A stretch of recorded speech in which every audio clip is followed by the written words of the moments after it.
ओम नमो भगवते वासुदेवाय। जय श्री हरि। ओम नमः शिवाय। आप सभी का हमारे YouTube चैनल पर हार्दिक स्वागत है। आज वैशाख मास के कृष्ण पक्ष की एकादशी है। इस एकादशी को बरूथनी एकादशी के नाम से जाना जाता है। बरूथनी एकादशी का फल 10,000 वर्ष तक तप करने के बराबर होता है। जो मनुष्य विधिवत इस एकादशी को करते हैं उनको स्वर्ग लोक की प्राप्ति होती है। इसका फल गंगा स्नान के फल से भी अधिक है। इस व्रत के महात्म को पढ़ने या सुनने मात्र से 1,000 गोदान का फल मिलता है।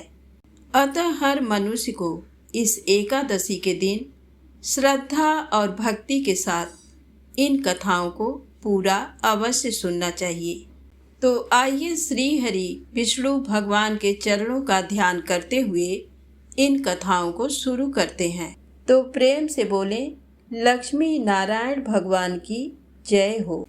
इस एकादशी के संबंध में पौराणिक ग्रंथों के अनुसार एक बार धर्मराज युधिष्ठिर बोले कि हे भगवान, वैशाख मास के कृष्ण पक्ष की एकादशी का क्या नाम है, उसकी विधि क्या है तथा उसके करने से क्या फल प्राप्त होता है।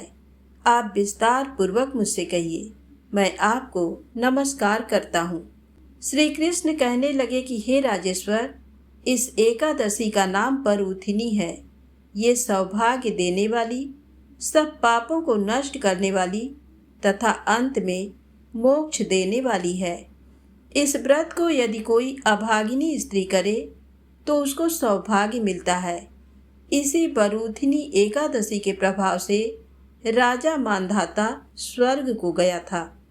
बरूथिनी एकादशी का फल 10,000 वर्ष तक तप करने के बराबर होता है। कुरुक्षेत्र में सूर्य ग्रहण के समय एक मन स्वर्ण दान करने से जो फल प्राप्त होता है, वही फल बरूथिनी एकादशी के व्रत करने से मिलता है। बरूथिनी एकादशी के व्रत को करने से मनुष्य इस लोक में सुख भोगकर परलोक में स्वर्ग को प्राप्त होता है। शास्त्रों में कहा गया है कि हाथी का दान घोड़े के दान से श्रेष्ठ है। हाथी के दान से भूमि दान, भूमि के दान से तिलों का दान, तिलों के दान से स्वर्ण का दान तथा स्वर्ण के दान से अन्न का दान श्रेष्ठ है। अन्न दान के बराबर कोई दान नहीं है। अन्न दान से देवता, पितर और मनुष्य तीनों तृप्त हो जाते हैं। शास्त्रों में इसको कन्या दान के बराबर माना है। बरूथिनी एकादशी के व्रत से अन्न दान तथा कन्या दान दोनों के बराबर फल मिलता है। जो मनुष्य लोभ के वश होकर कन्या का धन लेते हैं, वे प्रलय काल तक नरक में वास करते हैं या उनको अगले जन्म में बिलाव का जन्म लेना पड़ता है। जो मनुष्य प्रेम एवं धन सहित कन्या का दान करते हैं, उनके पुण्य को चित्रगुप्त भी लिखने में असमर्थ हैं। उनको कन्या दान का फल मिलता है। हे राजन, जो मनुष्य विधिवत इस एकादशी को करते हैं उनको स्वर्ग लोक की प्राप्ति होती है। अतः मनुष्यों को पापों से डरना चाहिए। इसका फल गंगा स्नान के फल से भी अधिक है। इस व्रत के महात्म को पढ़ने या सुनने से 1,000 गोदान का फल मिलता है। अतः हर मनुष्य को इस एकादशी के दिन नियम पूर्वक धर्म आचरण में समय व्यतीत करना चाहिए। श्री कृष्ण कहने लगे, हे राजेश्वर, इस एकादशी व्रत की कथा कहता हूँ, तुम ध्यान पूर्वक सुनो। प्राचीन काल में नर्मदा नदी के तट पर मांधाता नामक राजा राज्य करता था। वह अत्यंत दानशील तथा तपस्वी था। एक दिन जब वह जंगल में तपस्या कर रहा था, तभी न जाने कहां से एक जंगली भालू आया और राजा का पैर चबाने लगा। राजा पूर्ववत अपनी तपस्या में लीन रहा। कुछ देर बाद पैर चबाते चबाते भालू राजा को घसीटकर पास के जंगल में ले गया।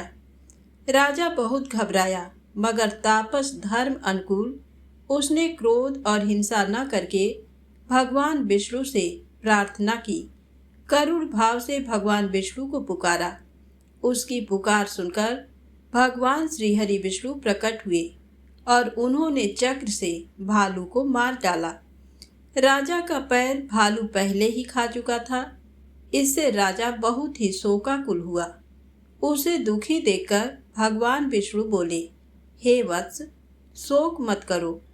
तुम मथुरा जाओ और बरूथनी एकादशी का व्रत रखकर मेरी वराह अवतार मूर्ति की पूजा करो। उसके प्रभाव से पुनः सुदृढ़ अंगों वाले हो जाओगे। इस भालू ने तुम्हें जो काटा है, ये तुम्हारे पूर्व जन्म का अपराध था। भगवान की आज्ञा मानकर राजा मानधाता ने मथुरा जाकर श्रद्धापूर्वक बरूथिनी एकादशी का व्रत किया। इसके प्रभाव से राजा शीघ्र ही पुनः सुंदर और संपूर्ण अंगों वाला हो गया। इसी एकादशी के प्रभाव से राजा मानधाता स्वर्ग गया था। जो भी व्यक्ति भय से पीड़ित हैं, उसे बरूथनी एकादशी का व्रत रखकर भगवान विष्णु का स्मरण करना चाहिए। इस व्रत को करने से समस्त पापों का नाश होकर मोक्ष मिलता है।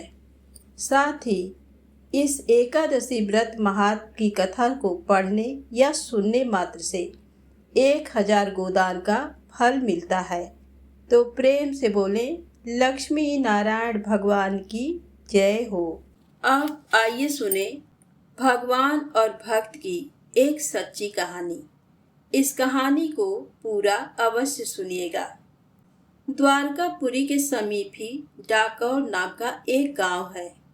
वहां श्री रामदास जी नाम के एक भक्त रहते थे। वे प्रति एकादशी को द्वारका में जाकर श्री रणछोड़ जी के मंदिर में जागरण कीर्तन करते थे। जब उनका शरीर वृद्ध हो गया, तब भगवान ने आज्ञा दी कि अब एकादशी की रात का जागरण घर पर ही कर लिया करो। पर उन्होंने श्री ठाकुर जी की ये बात नहीं मानी। भक्त का दृढ़ नियम देखकर भाव में भरकर भगवान बोले, अब तुम्हारे यहाँ आने का कष्ट मुझसे सहन नहीं होता है, इसलिए अब मैं ही तुम्हारे घर चलूंगा। अगली एकादशी को गाड़ी ले आना और उसे मंदिर के पीछे खिड़की की ओर खड़ी कर देना। मैं खिड़की खोल दूंगा, तुम मुझे गोद में भरकर उठा ले जाना और गाड़ी में पधराकर शीघ्र ही चल देना। भक्त श्री रामदास जी ने वैसा ही किया। जागरण करने के लिए गाड़ी पर चढ़कर आए। सभी लोगों ने समझा कि भक्त जी अब वृद्ध हो गए हैं, अतः गाड़ी पर चढ़कर आए हैं। एकादशी की रात भर जागरण हुआ। द्वादशी की आधी रात को वे खिड़की के मार्ग से मंदिर में गए। उनके तन मन में भारी उत्साह था। ठाकुर जी के श्री विग्रह पर से सभी आभूषण उतारकर वहीं मंदिर में रख दिए। उनका सच्चा प्रेम भगवान से था, आभूषणों से क्या प्रयोजन। श्री रणछोड़ जी को गाड़ी में पधराकर चल दिए। प्रातःकाल पुजारियों ने मंदिर खोला तो देखा कि मंदिर सूना उजड़ा पड़ा है। लोग समझ गए कि रामदास गाड़ी लाए थे, वही ले गए। पुजारियों ने पीछा किया। उन्हें आते देखकर श्री रामदास जी ने कहा कि प्रभु, अब कौन उपाय करना चाहिए। तब भगवान ने कहा, मुझे बावली में पधरा दो। भक्त ने ऐसा ही किया और सुखपूर्वक गाड़ी हाँक दी। पुजारियों ने श्री रामदास जी को पकड़ा और खूब मार लगाई। इनके शरीर में बहुत से घाव हो गए। भक्त जी को मार पीट कर पुजारी लोगों ने गाड़ी में तथा गाड़ी के चारों ओर भगवान को ढूंढा, पर वे कहीं नहीं मिले। तब सब पछताकर कहने लगे, इस भक्त को हम लोगों ने बेकार ही मारा। इसी बीच उनमें से एक बोल उठा, मैंने इस रामदास को इस ओर से आते देखा था, इस ओर ये गया था, चलो वहां देखो। सभी लोगों ने जाकर बावली में देखा तो भगवान मिल गए। उसका जल खून से लाल हो गया था। भगवान ने कहा, तुम लोगों ने जो मेरे भक्त को मारा है उस चोट को मैंने अपने शरीर पर लिया है। अब मैं तुम लोगों के साथ कदापि नहीं जाऊंगा। यह कहकर श्री ठाकुर जी ने उन्हें दूसरी मूर्ति एक स्थान में थी सो बता दी और कहा कि उसे ले जाकर मंदिर में पधराओ। अपनी जीविका के लिए मेरी इस मूर्ति के बराबर सोना ले लो और वापस जाओ। पुजारी लोग लोभवश राजी हो गए और बोले तौल दीजिए। रामदास जी के घर पर आकर भगवान ने कहा, रामदास, तराजू बांधकर मेरे बराबर सोना तौल दो। रामदास जी की स्त्री के कान में एक सोने की बाली थी। उसी से उन्होंने भगवान को तौल दिया और पुजारियों को दे दिया। पुजारीगण अत्यंत लज्जित हुए और वहां से उठकर अपने घर चले आए। श्री रणछोड़ जी रामदास जी के घर में ही विराजे। इस प्रसंग में भक्ति का प्रकट प्रताप कहा गया है। भक्त के शरीर पर पड़ी चोट को जब प्रभु ने अपने ऊपर ले लिया, तब उनका आयुध छत ये नाम हुआ। भगवान ने भक्त से अपनी एक रूपता दिखलाने के लिए ही चोट सही, अन्यथा उन्हें भला कौन मार सकता है। आज भी श्री रणछोड़ भगवान को पट्टी बांधी जाती है। धन्य है भक्त रामदास। तो प्रेम से बोले, रणछोड़ जी भगवान की जय हो। अब आइए सुने धन समृद्धि प्रदान करने वाली, मनोकामना पूर्ण करने वाली तुलसी माता की पौराणिक कथा। एक बार की बात है, बहुत छोटा सा गांव था। उस गांव में एक ब्राह्मणी अपने बेटा, बहू और बेटी के साथ रहती थी। ब्राह्मणी की बेटी बड़ी ही धार्मिक प्रवृत्ति की थी। उसका नाम सुशीला था। सुशीला की माँ और भाई उसे खूब प्यार से रखते थे, लेकिन उसकी भाभी उसे पसंद नहीं करती थी। वह अपनी सासू माँ से कहती थी कि माँ जी, आप ननद जी से घर का काम काज क्यों नहीं करवाते? आखिर में तो यही काम आएगा। पराए घर जाएगी तो दुख उठाना पड़ेगा। ससुराल वाले हमें ही ताना देंगे कि हमने इसे घर का कोई कामकाज नहीं सिखाया। तो ब्राह्मणी और उसका पति हंसकर टाल देते कि हमारी तो एक ही लाडली सुशीला है, अपने आप सब सीख जाएगी। सुशीला ने जब से होश संभाला, तभी से वह तुलसी जी को सींचती, दिया बाती करती, रोज 5 परिक्रमा करती, तुलसी जी के 16 श्रृंगार करती, मेहंदी काजल बिंदी लगाती, चुनरी उड़ाती, मिश्री और माखन का भोग लगाती और रोज तुलसी जी के पास 5 भजनों को गाती और तुलसी माता को रोज तुलसी जी के 5 भजनों को गाती। पूजा करने के बाद वह बोलती कि हे तुलसी माँ, सोने के लोटे में जल दो और लड्डुअन का थाल दो। तो ऐसा कहते ही दोनों चीजें उसके सामने आ जाती। सुशीला उन्हें ले जाकर अपनी माँ को दे देती, जिससे उनके घर में कभी भी अन्न धन की कमी नहीं हुई। समय बड़ा खुशी खुशी बीत रहा था। जब सुशीला विवाह लायक हुई तो ब्राह्मणी ने अपने बेटे से कहा कि बेटा, तेरी बहन विवाह लायक हो गई है। इसके लिए अच्छा घर बर तलाश करो ताकि हम सुशीला का धूमधाम से विवाह कर सके। तभी सुशीला की भाभी बीच में ही बोली कि माँ जी, मेरी तो एक ही लाडली ननद है, इसके लिए तो घर बर मैं ही ढूंढूंगी। मेरी कौन सी 2-4 नंदे हैं, अपनी ननद के नेक चार तो मैं ही करूंगी। इसके लिए अच्छा पति लाऊंगी। पति और सास ने कहा कि जैसा तुम ठीक समझो वैसा करो। तब भाभी अपने मन ही मन सोचने लगी कि अब आया ऊंट पहाड़ के नीचे, अब मैं अपनी मन की निकाल लूंगी। वर्षों से वह अपनी ननद से खार खाए बैठी थी, तो उसने मन ही मन सोचा कि इसके लिए ऐसा गरीब वर ढूंढूंगी ताकि मेरी सास और मेरे पति को सबक मिल सके। तब भाभी ने एक गरीब से गरीब घर में सुशीला का रिश्ता तय कर दिया। तब ब्राह्मणी ने और उसके बेटे ने सुशीला का धूमधाम से विवाह कर दिया। जब सुशीला विवाह होकर ससुराल में पहुंची तो कोई वहां मंगल गीत गाने वाली महिलाएं नहीं थी। किसी ने उसका आवभगत नहीं किया। ससुराल में केवल उसकी विधवा सासू और एक कुंवारी ननद थी। रात्रि में सुशीला ने दाल रोटी खाई और सो गई। सुबह रोज की तरह वह जल्दी उठी।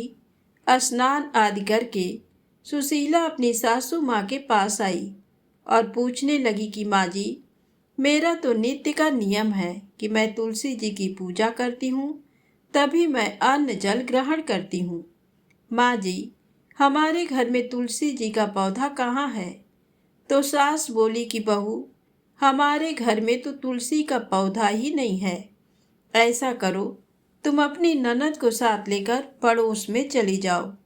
वहाँ तुलसी का पौधा है, तुम वहाँ जाकर पूजा कर आओ।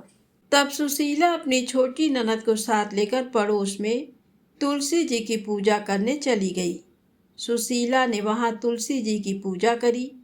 हमेशा की तरह पूजा करने के बाद वह बोली कि हे तुलसी माँ, सोने के लोटे में जल दो और लड्डुअन का थाल दो। उसी समय दोनों चीजें उसके सामने आ गईं। सुशीला ने दोनों सामान पड़ोसन को पांव छूकर दे दिया। पड़ोसन धन और लड्डू पाकर बहुत खुश हुई। पड़ोसन ने सुशीला से कहा कि बहू, तुम तो रोज तुलसी जी की पूजा करने आ जाया करो।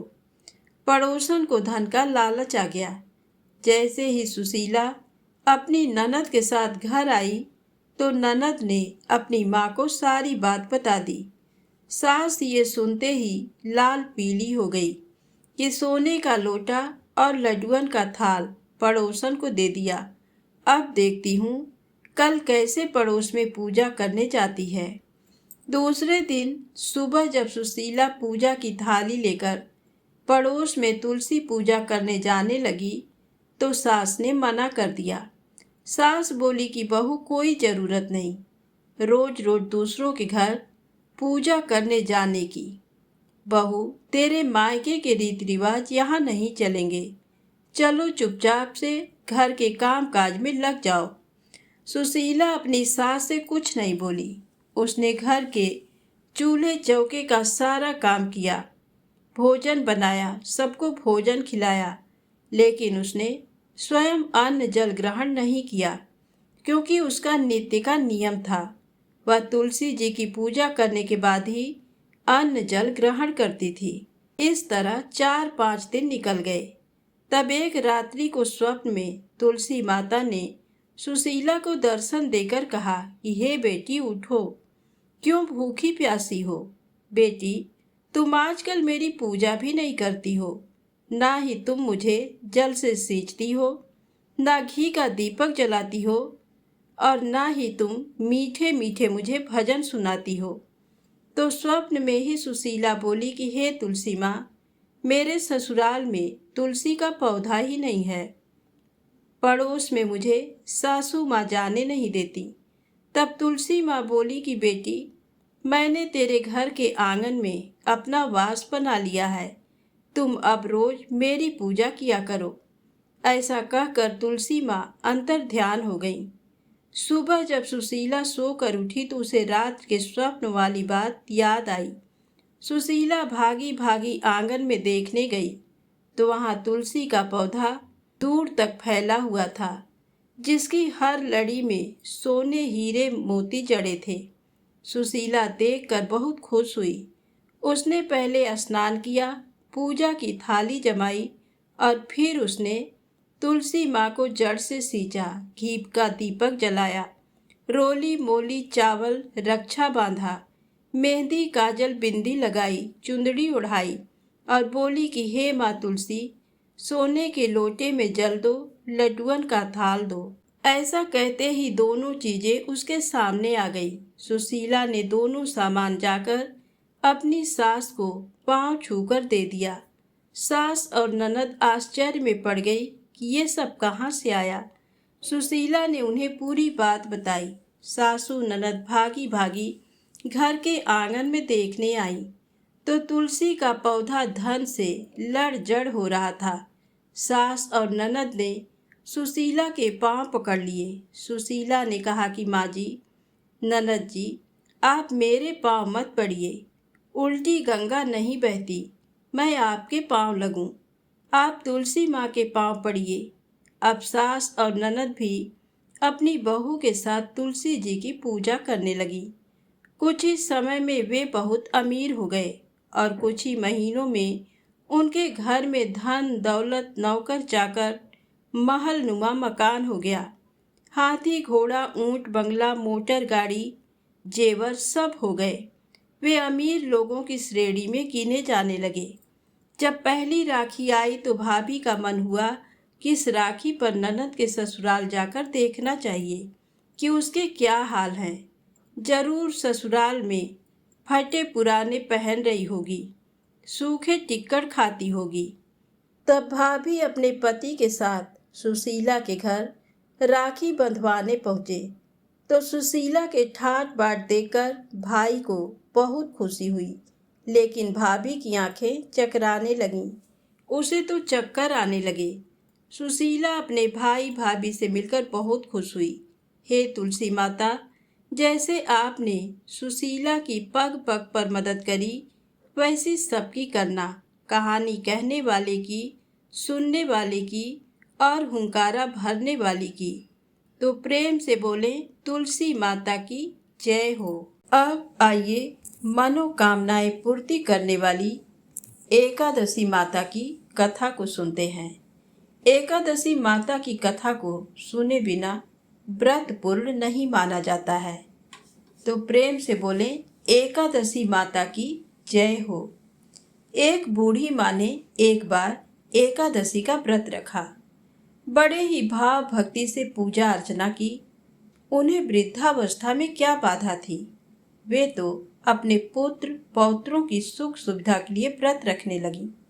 वे दिन भर तो जरा कठोर मन करके अपनी प्यास को रोके रहीं। दिन में पूजा पाठ किया, कथा सुनी और पंडित जी को मिट्टी के पात्र में भरकर पानी और ऋतु फल दान में दिए। दोना भर भर के पूरा शक्कर वितरण किया। उन्हें गर्मी के कारण बहुत बेचैनी हो रही थी। इस कारण से बड़ी देर तक पानी में पड़ी रहीं और पानी के कुल्ला करती रहीं, मुंह धोती रहीं। तब कहीं थोड़ा बहुत धैर्य बंध पाया। धूप तो तेज पड़ ही रही थी, इस कारण बार बार मुंह सूख रहा था। बूढ़ी माँ बहुत बेचैन हो रही थी। एक बुढ़ापा और दूसरा ये भयंकर गर्मी। वृद्धावस्था की स्थिति तो कुछ दूसरी ही प्रकार की होती है। जैसे तैसे रो धो के दिन कट पाया। अब पहाड़ सी रात सामने थी। उसका कटना बड़ा ही कठिन दिखाई दे रहा था। खटिया पर पड़े शांति नहीं मिल रही थी। वे बार बार करवट बदल रही थी। अनेक बार वे बाहर जाती और भीतर आती। उन्हें घर के अंदर शांति नहीं थी। वे पड़ी पड़ी एकादशी माता का स्मरण करती रहीं। वे कहती रहीं कि हे माता जी, आप मेरी लाज रखिएगा। आप ही मुझे शक्ति दे दीजिएगा जिससे मैं भली भांति आपका व्रत कर सकूं और ये पहाड़ सी रात शांतिपूर्वक व्यतीत हो सके। प्यास के कारण बूढ़ी माँ की बेचैनी तो बढ़ ही रही थी। उन्होंने धैर्य रखने का बहुत प्रयास किया, किंतु सहनशीलता की सीमा टूट गई और वे घबराकर एकदम चिल्ला पड़ी। बोली कि बचाओ बचाओ। अम्मा का चिल्लाना सुनकर परिवार भर के नर नारी, बच्चे और पड़ोसी आकर बूढ़ी अम्मा की खटिया के समीप पहुंच गए। सबने पूछा कि अम्मा जी, आपको क्या हुआ? आप क्यों चिल्ला रही हैं? आप इस वृद्धावस्था में ये कठिन व्रत क्यों कर रही हैं? अम्मा जी, शक्ति से ही भक्ति होती है। थोड़ी ही देर में वे फिर से बोली कि अरे, हमारे तो प्राण ही निकले जा रहे हैं। मेरी छाती पर ठंडे पानी का घड़ा रख दीजिए। नातियों ने दादी की छाती पर ठंडे पानी का पात्र रख दिया। तब कहीं उन्हें थोड़ा बहुत आराम मिला और थोड़ी देर के लिए उन्होंने अपनी आंखें बंद कर लीं। एकादशी माता ने सोचा कि ये बूढ़ी अम्मा है तो बहुत कठोर, जरा जाकर उसकी परीक्षा लेना चाहिए। वे आधी रात को मुर्गा बनकर टेर लगाने लगी। मुर्गा की आवाज़ सुनकर दादी जल्दी से उठी और बाहर जाकर आसमान की ओर देखा, किंतु आसमान में कहीं उन्हें प्रातःकालीन तारा दिखाई नहीं दिया। वे सोचने लगीं कि ये मुर्गा क्यों और कैसे बोल गया। उन्हें प्यास तो लग ही रही थी। थोड़ा बहुत उनका मन विचलित होने लगा था, किंतु अंत में उन्होंने दृढ़ निश्चय किया कि मैं अब व्रत को पूर्ण करके ही छोड़ूंगी, चाहे भले ही मेरे प्राण निकल जाएं। ये सोचकर फिर वे खटिया पर शिथिल होकर लेट गईं। थोड़ी ही देर में एकादशी माता ने उनकी फिर से परीक्षा लेनी चाहिए। एक छोटी सी बालिका एक गिलास में शरबत लेकर उनके सिरहाने खड़ी हो गई और जोर से बोली कि दादी जी, सवेरा हो गया है, आप हाथ मुंह धोकर शरबत पी लीजिए। पहले तो शरबत का गिलास देखकर उनका मन विचलित हो गया, किंतु अचानक व्रत का स्मरण हो आया और उन्होंने सोचा कि मैं किसी भी प्रकार से अभी शरबत नहीं पी सकती हूँ, और वे शांतिपूर्वक अपनी खटिया पर लेट गई। फिर थोड़ी ही देर में उन्हें ऐसा लगा जैसे किसी ने उन्हें पानी के कुएं में पटक दिया हो। वे बड़ी देर तक उस कुएं में हाथ पांव चलाती रहीं, किंतु उन्होंने अपने मुंह में पानी की एक बूंद भी नहीं जाने दी और वे दृढ़तापूर्वक अपना व्रत पालती रहीं। थोड़ी ही देर में ना जाने कहां से सामने आग जलने लगी, जिससे भारी गर्मी बढ़ने लगी। प्यास के कारण प्राण निकलने लगे, किंतु बूढ़ी अम्मा का कुछ भी नहीं बिगाड़ पाया। वे जहाँ थीं वहीं मुस्कुराती हुई सी बैठी रहीं। थोड़ी ही देर में बाहर प्रकाश दिखाई देने लगा।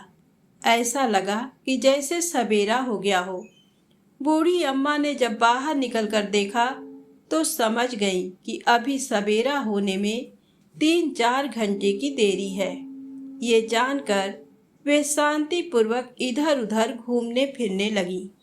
एकादशी माता ये बात अच्छी तरह से समझ गई कि ये बूढ़ी अम्मा किसी भी प्रकार से अपने व्रत से नहीं चल सकती।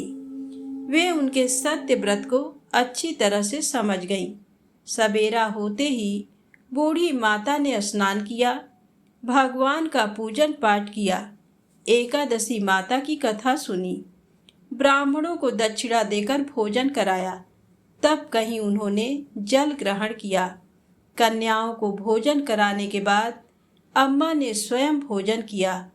उस श्रेष्ठ व्रत के प्रताप से बूढ़ी अम्मा की आयु में वृद्धि हो गई। उनका घर परिवार हरा भरा हो गया। घर में अब उनके कोई अभाव नहीं रहा। वे हर तरह के सुख साधनों से संपन्न हो गईं। नाती नातिनों से उनका घर भर गया और वे उसी दिन से 12 महीने की एकादशी का व्रत करने लगीं। एकादशी माता के व्रत के प्रताप से इस संसार में हर प्रकार के सुख भोग कर अंत में वैकुंठ धाम को चली गईं। जैसे एकादशी माता ने बूढ़ी माता और उनके परिवार को हरा भरा किया, ऐसे ही एकादशी माता हम सभी की मनोकामनाओं को पूर्ण करें। तो प्रेम से बोलें, लक्ष्मी नारायण भगवान की जय हो, एकादशी माता की जय हो। अब आइए सुने बड़ी ही सुंदर राधा रानी की सत्य कथा, बरसाने के एक संत की कथा। पुराणों में वर्णित है, यदि राधा रानी की कृपा हो जाए तो श्री हरि की कृपा शीघ्र ही हो जाती है। इसलिए पूरी श्रद्धा, भक्ति और विश्वास के साथ इस कथा को पूरा अवश्य सुनिएगा। तो प्रेम से बोलें, राधे सरकार की जय हो। एक संत बरसाना में रहते थे और हर रोज सुबह उठकर यमुना जी में स्नान करके राधा जी के दर्शन करने जाया करते थे। ये नियम हर रोज का था। जब तक राधा रानी के दर्शन नहीं कर लेते थे तब तक जल भी ग्रहण नहीं करते थे। दर्शन करते करते तकरीबन उनकी उम्र 80 वर्ष की हो गई। आज सुबह उठकर रोज की तरह उठे और यमुना में स्नान किया और राधा रानी के दर्शन को चले गए। मंदिर के पट खुले और राधा रानी के दर्शन करने लगे। दर्शन करते करते संत के मन में भाव आया कि मुझे राधा रानी के दर्शन करते करते आज 80 वर्ष हो गए, लेकिन मैंने आज तक राधा रानी को कोई भी वस्त्र नहीं चढ़ाया। लोग राधा रानी के लिए कोई नारियल लाता है, कोई चुनरियाँ लाता है, कोई चूड़ी लाता है, कोई बिंदी लाता है, कोई साड़ी लाता है, कोई लहंगा चुनरियाँ लाता है, लेकिन मैंने तो आज तक कुछ भी नहीं चढ़ाया है। ये विचार संत जी के मन में आया कि जब सभी मेरी राधा रानी के लिए कुछ ना कुछ लाते हैं तो मैं भी अपनी राधा रानी के लिए कुछ ना कुछ लेकर जरूर आऊँगा। लेकिन क्या लाऊं जिससे मेरी राधा रानी खुश हो जाए। तो संत जी ये सोचकर अपनी कुटिया में आ गए। सारी रात सोचते सोचते सुबह हो गई। उठे, उठकर स्नान किया और आज अपनी कुटिया में ही राधा रानी के दर्शन पूजन किए। दर्शन के बाद बाजार में जाकर सबसे सुंदर वाला लहंगा चुनरिया का कपड़ा लाए और अपनी कुटिया में आ करके अपने ही हाथों से लहंगा चुनरिया को सीला और सुंदर से सुंदर उस लहंगा चुनरिया में गोटा लगाए। जब पूरी तरह से लहंगा चुनरिया को तैयार कर लिया तो मन में सोचा कि इस लहंगा चुनरिया को अपनी राधा रानी को पहनाऊंगा तो बहुत ही सुंदर मेरी राधा रानी लगेंगी। ये सोच करके आज संत जी उस लहंगा चुनरिया को लेकर राधा रानी के मंदिर को चले। मंदिर की सीढ़ियाँ चढ़ने लगे और अपने मन में सोच रहे हैं, आज मेरे हाथों के बनाए हुए लहंगा चुनरिया राधा रानी को पहनाऊंगा तो मेरी लाडली खूब सुंदर लगेंगी। ये सोचते हुए जा रहे हैं। इतने में एक बरसाना की लड़की आई और बाबा से कहती है, बाबा आज बहुत ही खुश हो, क्या बात है बाबा बताओ ना। तो बाबा ने कहा कि लाली आज मैं बहुत खुश हूँ। आज मैं अपने हाथों से राधा रानी के लिए लहंगा चुनरिया बनाया है। इस लहंगा चुनरिया को राधा रानी जी को पहनाऊंगा और मेरी राधा रानी बहुत सुंदर दिखेंगी। उस लाली ने कहा, बाबा मुझे भी दिखाओ ना, आपने लहंगा चुनरिया कैसी बनाई है। लहंगा चुनरिया को देखकर वो लड़की बोली, अरे बाबा राधा रानी के पास तो बहुत सारी पोशाक हैं, तो ये मुझे दे दो ना। तो महात्मा बोले कि बेटी तुमको मैं दूसरी बाजार से सिलवा दूंगा, ये तो मैं अपने हाथ से बनाकर राधा रानी के लिए लेकर जा रहा हूँ, तुमको और कोई दूसरा दिलवा दूंगा। लेकिन उस छोटी सी बालिका ने उस महात्मा का दुपट्टा पकड़ लिया, बाबा ये मुझे दे दो। पर संत भी जिद करने लगे कि दूसरी दिलवाऊंगा, ये नहीं दूंगा। लेकिन वो बच्ची भी इतनी तेज थी कि संत के हाथ से छुड़ा लहंगा चुनरिया को छीनकर भाग गई। अब तो बाबा को बहुत ही दुख लगा कि मैंने आज तक राधा रानी को कुछ नहीं चढ़ाया, लेकिन जब लेकर आया तो लाली लेकर भाग गई। मेरा तो जीवन ही खराब है, अब क्या करूँगा। ये सोचकर संत उसी सीढ़ियों में बैठ कर के रोने लगे।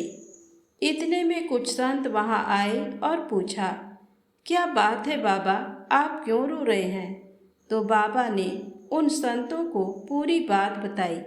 संतों ने बाबा को समझाया और कहा कि आप दुखी मत हो, कल दूसरी लहंगा चुनरिया बनाकर राधा रानी को पहना देना। चलो राधा रानी के दर्शन कर लेते हैं। इस प्रकार संतों ने बाबा को समझाया और राधा रानी के दर्शन को लेकर चले गए। रोना तो बंद हुआ, लेकिन मन खराब था, क्योंकि कामना पूरी नहीं हुई ना। तो अनमने मन से राधा रानी का दर्शन करने संत जा रहे थे और मन में ये ही सोच रहे हैं कि मुझे लगता है कि किशोरी जी की इच्छा नहीं थी। शायद राधा रानी मेरे हाथों से बनी पोशाक पहनना ही नहीं चाहती थी। ऐसा सोचकर बड़े दुखी होकर जा रहे हैं। मंदिर आकर राधा रानी के पट खुलने का इंतजार करने लगे। थोड़े ही देर बाद मंदिर के पट खुले तो संतों ने कहा, बाबा देखो तो आज हमारी राधा रानी बहुत ही सुंदर लग रही हैं। संतों की बात सुन करके जैसे ही बाबा ने अपना सिर उठा करके देखा तो जो लहंगा चुनरिया बाबा ने अपने हाथों से बनाकर लाया था वही आज राधा रानी ने पहना था। बाबा बहुत ही खुश हो गए और राधा रानी से कहा, हे राधा रानी, आपको इतना भी सब्र नहीं रहा? आप मेरे हाथों से मंदिर की सीढ़ियों से ही लेकर भाग गई, ऐसा क्यों?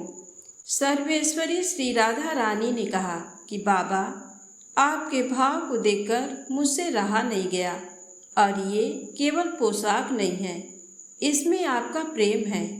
इसलिए तो मैं खुद ही आकर के आपसे लहंगा चुनरिया छीनकर भाग गई थी।